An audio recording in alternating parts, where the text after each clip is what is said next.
नमस्कार। R K class में आपका स्वागत है। हम लोग पढ़ रहे हैं विज्ञान और प्रौद्योगिकी भाग 1 कक्षा 10वीं, जिसमें हम लोग तीसरा चैप्टर पढ़ रहे हैं, रासायनिक अवक्रिया और समीकरण। रासायनिक अवक्रिया के प्रकार हम लोग पढ़ चुके हैं। वहाँ पर हम लोगों ने देखा रासायनिक अवक्रिया के प्रमुख 4 प्रकार हैं: संयोग अवक्रिया, अपघटन अवक्रिया, विस्थापन अवक्रिया और युग्म विस्थापन अभिक्रिया। इससे संबंधित परीक्षा में कई ढंग से प्रश्न आ सकते हैं। जैसे अवक्रिया का प्रकार जो है उसकी परिभाषा पूछा जा सकता है। जैसे संयोग अवक्रिया की परिभाषा उदाहरण सहित स्पष्ट करो। इसी तरह से बाकी की भी परिभाषा उदाहरण साथ पूछा जा सकता है। साथ ही साथ अवक्रिया का प्रकार पहचानने को आ सकता है और 2 अवक्रिया देख करके उसमें अंतर पूछा जा सकता है। जैसे संयोग अवक्रिया और अपघटन अवक्रिया में अंतर बताइए। इसी तरह से विस्थापन अवक्रिया और युग्म विस्थापन अवक्रिया में अंतर पूछा जा सकता है। तो इसका अंतर आसानी से परिभाषा के आधार पर बना के लिख सकते हैं। जैसे उदाहरण के तौर पर अगर संयोग अवक्रिया और अपघटन अवक्रिया पूछ दिया गया, इसका अंतर लिखने को पूछा गया, तो अंतर में क्या करेंगे कि संयोग अवक्रिया और अपघटन अवक्रिया दोनों का कम से कम 2-2 पॉइंट दे देंगे। जैसे संयोग अवक्रिया का देना है तो उसमें बता दे देंगे कि संयोग अवक्रिया में अभिकारक 2 या 2 से अधिक होते हैं, जबकि अपघटन अवक्रिया में जो है केवल एक ही अभिकारक भाग लेता है। सेकंड पॉइंट में दे सकते हैं संयोग अवक्रिया में केवल एक ही उत्पाद होता है, जबकि अपघटन अवक्रिया में 2 या 2 से अधिक उत्पाद होते हैं। ठीक है, तो इसी तरह से इसके आगे हम लोग पढ़ेंगे ऊष्माग्राही और ऊष्मा उन्मोची अवक्रिया। आइए उसको देखते हैं। अब यहाँ देखेंगे आपकी पुस्तक में दिया ऊष्माग्राही और ऊष्मा उन्मोची अवक्रिया। विविध प्रक्रियाओं में तथा अवक्रियाओं में ऊष्मा का आदान प्रदान होता है, इसलिए प्रक्रिया तथा अवक्रिया के 2 प्रकार प्रकट होते हैं। वह है ऊष्माग्राही और ऊष्मा उन्मोची। अब समझ लेते हैं ऊष्माग्राही क्या होता है, ऊष्मा उन्मोची क्या होता है। ऊष्माग्राही मतलब इंडोथर्मिक, यानी ऊष्मा शोषी, ऊष्मा का अवशोषण करता है, जबकि ऊष्मा उन्मोची मतलब एक्सोथर्मिक, यानी ऊष्मादायी, उसमें से ऊष्मा निकलता है, ऊष्मा मुक्त होती है। अब जैसे यहाँ पे उदाहरण दिया है बर्फ़ का पिघलना और पोटेशियम नाइट्रेट का पानी में घुलना। बर्फ़ जब पिघलता है तब ये बाहर की ऊष्मा यानी सराउंडिंग की ऊष्मा का अवशोषण करता है, इसलिए ये ऊष्माग्राही अवक्रिया हो गई। जब तक ये फ्रिज में रहेगा, फ्रिज के अंदर रखा हुआ है, बर्फ़ नहीं पिघलेगा। जैसे ही बाहर निकालते हैं वो धीरे धीरे क्या होता है, पिघलना शुरू होता है। पिघलना शुरू होता है, इसका मतलब उसको कहीं न कहीं से ऊष्मा मिल रही है। ऊष्मा कहाँ से मिलती है, वो सराउंडिंग से, बाहर जो वातावरण है उसमें, उससे ऊष्मा को अवशोषित करता है। यानी ऊष्मा को अवशोषित करके बर्फ़ का रूपांतरण किस में होता है, पानी में, इसलिए ये ऊष्माग्राही हो गया। दूसरा उदाहरण देखें, अगर पोटेशियम नाइट्रेट का पानी में घुलना, तो इसके लिए एक कृति करना पड़ेगा जो कि पीछे बुक में दिया हुआ है पुस्तक में। इसके लिए 100 ml एक बीकर में पानी ले लीजिए, प्लास्टिक का बोतल ले लीजिए, चाहे तो उसमें रख लीजिए। प्लास्टिक के बोतल में 100 ml पानी लेकर के उसमें कुछ मात्रा यानी 5 ग्राम जो है पोटेशियम नाइट्रेट की मात्रा उसमें डालेंगे। और जब ये डालने से पहले पानी का टेम्परेचर नोट कर लेंगे, कितना टेम्परेचर है। जब इसको पानी में डालेंगे, डालने के बाद घुलने के समय धीरे धीरे उसका टेम्परेचर नोट करेंगे। तो जैसे ये घुलने की प्रक्रिया चालू होती है, उसका तापमान जो है पानी का कम होना शुरू होता है। पानी का तापमान जो है कम हो रहा है, इसका मतलब उसकी ऊष्मा जो है रिड्यूस हो रही है। तो ऊष्मा कम हो रही है उसमें, इसका मतलब ये क्या है, ऊष्माग्राही अवक्रिया है। जब विलयन में ऊष्मा मुक्त होगी यानी पानी गर्म होगा, तो इसका मतलब ऊष्मा निकल रही है। ये विलयन जो है ठंडा हो जाता है। जब टेम्परेचर मेजरमेंट करेंगे, जो पानी का तापमान था उसकी अपेक्षा ये पोटेशियम नाइट्रेट को जब पानी में मिलाएंगे, जो एक्वस सॉल्यूशन तैयार होगा उसका टेम्परेचर काफ़ी कम होगा। इसका मतलब इसने बाहर की ऊष्मा को ग्रहण किया, तो ये हो गया ऊष्माग्राही अवक्रिया। इसके विपरीत दूसरा उदाहरण देखिए, पानी से बर्फ़ का बनना, पानी से जब बर्फ़ बनता है, यानी पानी का रूपांतरण जब बर्फ़ में होता है, उस समय ऊष्मा क्या होती है, निकलती है।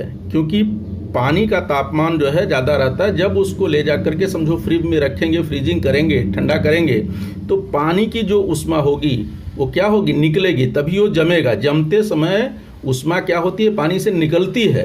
पानी से ऊष्मा निकल रही है, मुक्त हो रही है। इसका मतलब ये क्या हो गया, ऊष्मा दायी यानी ऊष्मा उन्मोची अभिक्रिया हो गया। ये अभिक्रिया कौन सी हो जाएगी, ऊष्मा उन्मोची। उसी तरह सोडियम हाइड्रोक्साइड का पानी में घुलना, जैसा ये प्रयोग किए वैसा ये भी कर सकते हैं। जो है 100 ml पानी लेंगे, उसका टेम्परेचर नोट करेंगे, उसमें 5 ग्राम जो है सोडियम हाइड्रोक्साइड अगर डाले तो ये बाद में ये पानी का तापमान जो है पहले जो टेम्परेचर नोट किए होंगे उसकी अपेक्षा इसका तापमान क्या है, घुलने के बाद पानी का टेम्परेचर फिर से लेंगे, विलयन का जो एक्वस सोल्यूशन तैयार होगा तो उसका टेम्परेचर अधिक होगा। तापमान पानी का बढ़ गया, यानी सोल्यूशन का तापमान बढ़ गया। इसका मतलब उसमें क्या हो रही है, ऊष्मा मुक्त हो रही है, ऊष्मा निकल रही है। इसका मतलब जो है पानी का तापमान बढ़ रहा है, अर्थात ये ऊष्मा उन्मोची अभिक्रिया है। तो ये दोनों ऊष्मा उन्मोची अभिक्रिया हो गया। इसी तरह से अगर अम्ल है, जैसे सल्फ्यूरिक अम्ल है, सांद्र सल्फ्यूरिक अम्ल है, अगर उसको तन सल्फ्यूरिक अम्ल बनाना है पानी डाल करके, तो इसमें भी प्रचुर मात्रा में ऊष्मा उत्सर्जित होती है। तो ये भी ऊष्मा उन्मोची अभिक्रिया है, परंतु इसको सावधानी पूर्वक करना चाहिए, क्योंकि अगर सल्फ्यूरिक अम्ल में पानी डालेंगे तो उसका तत्काल वाष्पीभवन होकर दुर्घटना हो सकती है। ठीक है, इसलिए इसको टालने के लिए क्या किया जाता है कि पहले एक बीकर में जो है पानी ले लेंगे, जितना हमको ज़रूरत है, डाइल्यूट सॉल्यूशन बनाना है, उसमें थोड़ा थोड़ा करके सल्फ्यूरिक अम्ल मिलाते हैं और धीरे धीरे उसको हिलाते रहते हैं। इससे जो है ऊष्मा निकलती है, लेकिन थोड़ी थोड़ी मात्रा में ऊष्मा निकलती है, जिससे कोई खतरा या दुर्घटना होने की संभावना नहीं रहती। यहाँ वही कृति करने को देखिए, यहाँ पे दिया है ऊष्माग्राही और ऊष्मा उन्मोची प्रक्रिया करना। इसके लिए वही प्लास्टिक के 2 बोतलें लिया है, मापन पात्र लिया, तापमापी लिया है, और रासायनिक पदार्थ में पोटेशियम नाइट्रेट और सोडियम हाइड्रोक्साइड पानी इत्यादि। अब इसके लिए क्या करना है कि जैसा इसमें दिया है, 2 बोतल लेंगे, 100 ml पानी दोनों बोतल में रखेंगे। इसके बाद जो है दोनों बोतल में से तापमान नोट करने के बाद एक में जो है 5 ग्राम पोटेशियम नाइट्रेट मिलाएंगे, दूसरे वाले में जो है 5 ग्राम ये मिला देंगे जो है सोडियम हाइड्रोक्साइड। ठीक है, बाद में घुलने के पश्चात दोनों का टेम्परेचर नोट करेंगे। तो घुलते समय क्या होता है, पोटेशियम नाइट्रेट घुलने की प्रक्रिया होते समय आसपास की ऊष्मा को अवशोषित करता है, इसलिए वो क्या हो जाएगा, ऊष्मा ग्राही हो जाएगा। जबकि सोडियम हाइड्रोक्साइड जब पानी में घुलता है तब ऊष्मा मुक्त होकर विलयन का तापमान बढ़ाता है। तो ये हो गई ऊष्मा उन्मोची। यानी इन दोनों प्रक्रियाओं में, इस प्रक्रिया में विलयन का तापमान जो है घट जाता है पहले की अपेक्षा। जो पानी रहेगा उसके तापमान की अपेक्षा इसका तापमान कम हो जाता है। इसका मतलब ये ऊष्माग्राही हुई, क्योंकि ये बाहर की ऊष्मा को अवशोषित करता है। और जबकि सोडियम हाइड्रोक्साइड जो है ये ऊष्मा मुक्त करता है, क्योंकि विलयन का तापमान बढ़ जाता है, यानी उसमें से ऊष्मा निकल रही है, ऊष्मा निकलने के कारण पानी गर्म हो जाता है।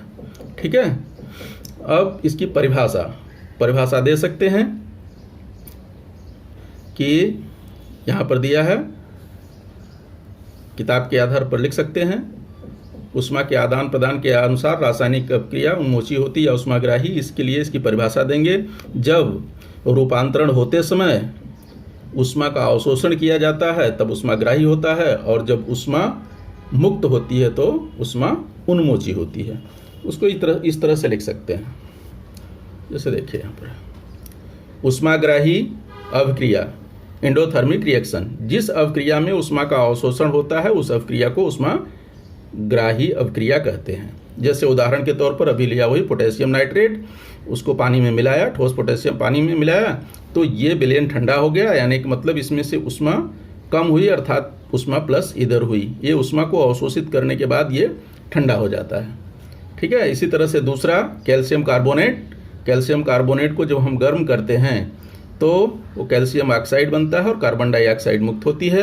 अब यहाँ पर देखिए, ये वातावरण से ऊष्मा को अवशोषित कर रहा है, दिख नहीं रहा, इसमें बाहर से ऊष्मा दी जा रही। दोनों केस में जो है इसको ऊष्मा की ज़रूरत पड़ रही है। इसके बॉन्ड को ब्रेकअप करने के लिए जो है बाहर से ऊष्मा की आवश्यकता पड़ रही है, इसलिए ये भी ऊष्मा ग्राही अवक्रिया है। ठीक उसी तरह से ऊष्मा उन्मोची अवक्रिया, जिस अवक्रिया में ऊष्मा बाहर निकलती मुक्त होती है, निकलती है या मुक्त होती है, ठीक है, दोनों एक ही मतलब है, चाहे निकलती है लिखिए चाहे मुक्त होती है लिखिए। उस अवक्रिया को ऊष्मा उन्मोची अवक्रिया कहते हैं। कहने का मतलब जिस अवक्रिया में बाहर ऊष्मा निकलती है या फिर मुक्त होती है, उस अवक्रिया को ऊष्मा उन्मोची अवक्रिया कहते हैं। ठीक है, जैसे सोडियम हाइड्रोक्साइड को पानी में मिलाएंगे तो उस समय जो है विलयन का तापमान बढ़ जाता है। इसका मतलब ये यहाँ विलयन जो है गर्म हो जाएगा एक्वा सॉल्यूशन, अर्थात उसके साथ क्या आ गई, ऊष्मा मिल गई। उसी तरह से कैल्शियम ऑक्साइड, चूने के पत्थर को, कली चूने को जैसे ही पानी में डालते हैं तो बुझा हुआ चूना तैयार होता है, यानी कैल्शियम हाइड्रोक्साइड बनता है और पर्याप्त मात्रा में वहाँ से ऊष्मा निकलती है, यानी पानी कि इसका टेम्परेचर बहुत ज़्यादा मात्रा में बढ़ जाता है। इसका मतलब ऊष्मा निकल रही है, तो ये ऊष्मा उन्मोची अवक्रिया हो गया। इसके बाद देखेंगे कि आपके पुस्तक में क्वेश्चन दिया है, थोड़ा सोचिए, घुलने की प्रक्रिया और रासायनिक प्रक्रिया में क्या अंतर है।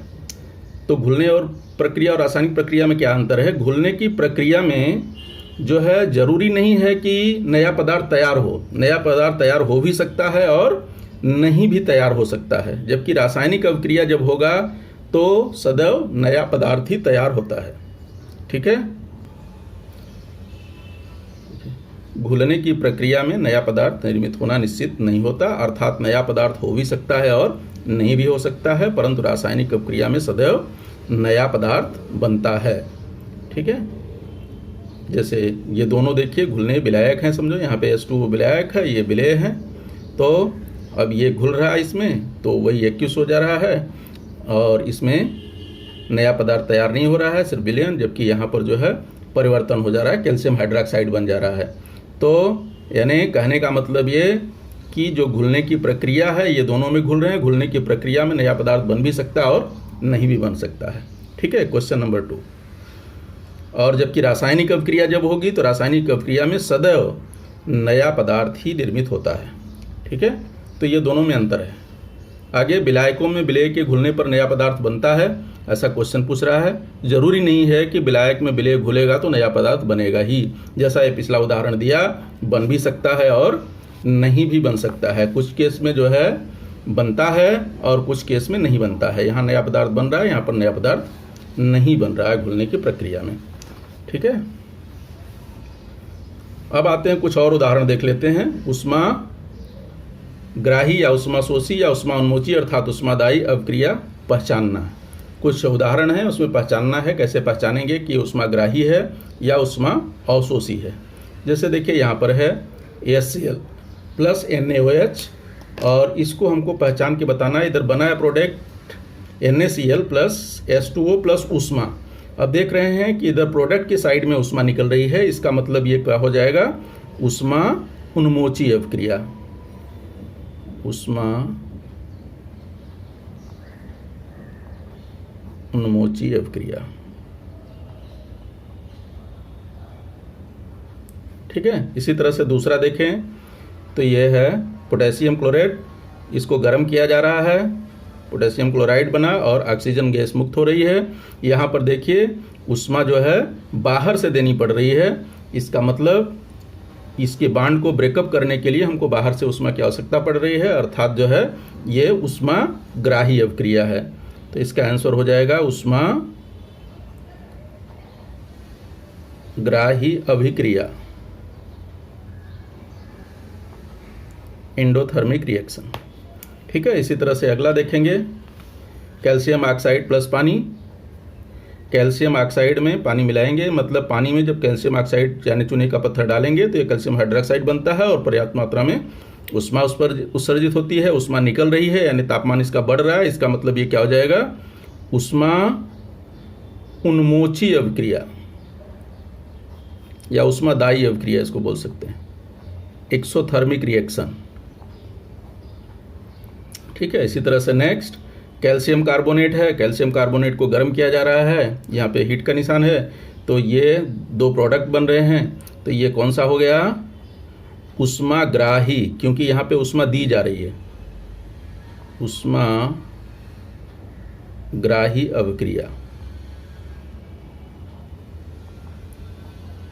ठीक है। इसी तरह से नेक्स्ट ये मैग्नीज ऑक्साइड है और एल्युमिनियम के साथ इसका क्रिया, तो बन गया मैग्नीज और एल्युमिनियम ऑक्साइड प्लस उष्मा राइट साइड में है, इसलिए प्रोडक्ट की साइड में उष्मा रहेगा, तो ये क्या हो जाएगा, उष्मा उन्मोची अभिक्रिया, उष्मा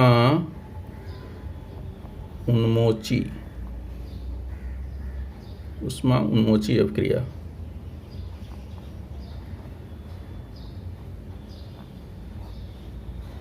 इसी तरह से आगे देखिए, अगला है 2Hg और इसको भी हीट किया जा रहा है। यहाँ पर उष्मा दी जा रही है, तो उष्मा देने के बाद ये टूट जा रहा है, तो इसको क्या कहेंगे, उष्माग्राही अभिक्रिया,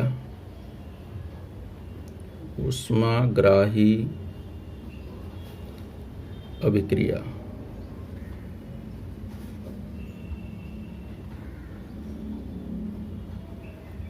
ठीक है। इसी तरह से नेक्स्ट आयरन प्लस CuSO4 ये बन रहा है FeSO4Cu, ये पीछे उदाहरण देख चुके हैं, इसमें उष्मा उत्सर्जित हो रही है प्लस उष्मा है, इसका मतलब ये हो जाएगा उष्मा उन्मोची अभिक्रिया, उष्मा उन्मोची अभिक्रिया। ठीक है, उष्मा उन्मोची अभिक्रिया। इसी तरह से नेक्स्ट अन्न का पकना है, अन्न के पकते समय बाहर की उष्मा अवशोषित होती है, यानी वातावरण से उष्मा ग्रहण की जाती है। अन्न जब कोई पकता है तो ये बाहर की उष्मा, सराउंडिंग उष्मा को अवशोषित करता है, इसलिए ये क्या हो जाएगा, उष्मा अवशोषी या उष्मा शोषी या उष्माग्राही, जो भी कहिए, उष्माग्राही अभिक्रिया।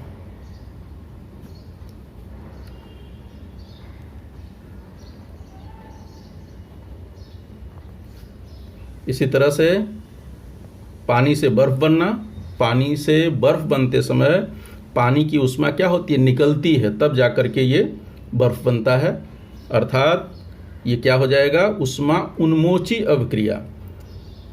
जब इसको फ्रीजर में डालेंगे तो पानी से उष्मा क्या होगी, उत्सर्जित होगी, बाहर निकलेगी, इसलिए ये क्या हो जाएगा, उष्मा उन्मोची प्रक्रिया या अभिक्रिया।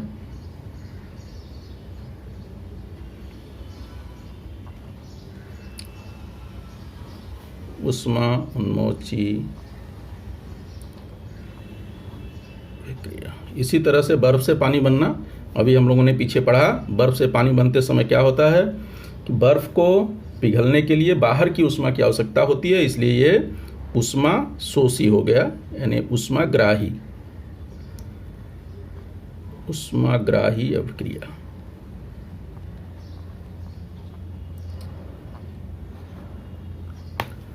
ठीक है, ये उष्माग्राही अभिक्रिया हो गया।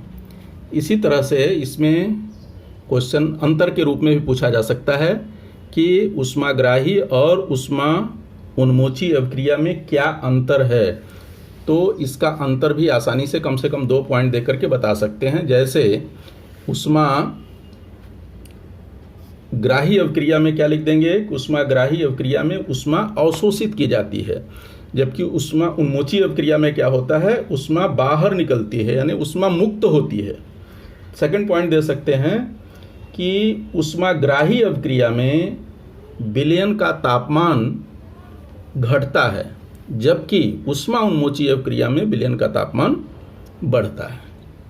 तो इस तरह से उष्मा उन्मोची और उष्माग्राही दोनों अभिक्रिया मालूम होना चाहिए। उष्माग्राही का मतलब उष्मा ग्रहण करना, यानी उष्मा शोषण करना, शोषित होती है उष्मा, और उष्मा उन्मोची मतलब उष्मा बाहर निकलती है या मुक्त होती है। ठीक है, थैंक यू।